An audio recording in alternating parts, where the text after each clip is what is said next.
Hi friends అందరికీ. ఎప్పుడైనా సరే మేము ఓడిపోతున్నామని బీఆర్ఎస్లకు చెప్తున్నా, నేను బీఆర్ఎస్ కార్యకర్తలకు అందరు చెప్తున్నా, ఎవరన్నా ఓడిపోయిన వాళ్ళు ఉన్నారనుకో మీరు ఏం బెంగపడకండి. ఎందుకంటే ఓడిపోయిన విజయం మనదే. ఎందుకంటే మన కేసీఆర్ సార్ మంచి మంచి పనులు చేసిండు.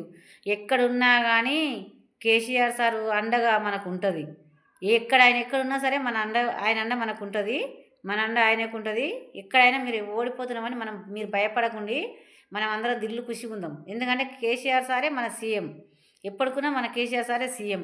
మేమందరం అందరం బదులుకుంటున్నాము. మహిళలందరూ ఏం చేస్తారంటే మన కేసీఆర్ సార్ కావాలి అనేది కోరుకుంటున్నాము. ఖచ్చితంగా ఏదో ఒకరోజు మళ్ళీ కేసీఆర్ సార్ వస్తాడు. ఇంకా 3 ఏళ్ళు కూడా అయిపోకొస్తున్నాయి. ఇంకా 2 సంవత్సరాలు కష్టపడితే ఆయన ఎంతగానం చేస్తాడో మనకందరూ తెలుసు. మనకేమి ఇస్తాడో ఒక చీరలు చీరలే ఒక పక్క వంచిండు. ఎలక్షన్ల ముందు వంచిండు, మనకు వంచలేదు. ఎందుకంటే మన ఆమన్గల ఎలక్షన్లు లేవని చెప్పి మనకు వంచలేదు. అలాంటి సీఎంతో మీరు ఎందుకు గెలుస్తారు? సీఎం అంటే ఏంది? అది వేస్ట్. ఆ సీఎంకు మీరు ఎవరు భయపడద్దు. ఎందుకంటే ఈయన సీఎం కాడు. మనం కేసీఆర్ సార్ సీఎం. మన గుండెలలో ఎప్పుడు రాయనే మన సీఎం. ఇంకా వేరే వాళ్ళు ఎవరు వచ్చినా సీఎం గారు. ఓకేనా ఫ్రెండ్స్? ఇది మొత్తం అందరికి షేర్ చేసుకోవాలని. మీరందరూ షేర్ చేసుకోవాలి ఒక్కొక్కరు. ఓకేనా? బాయ్.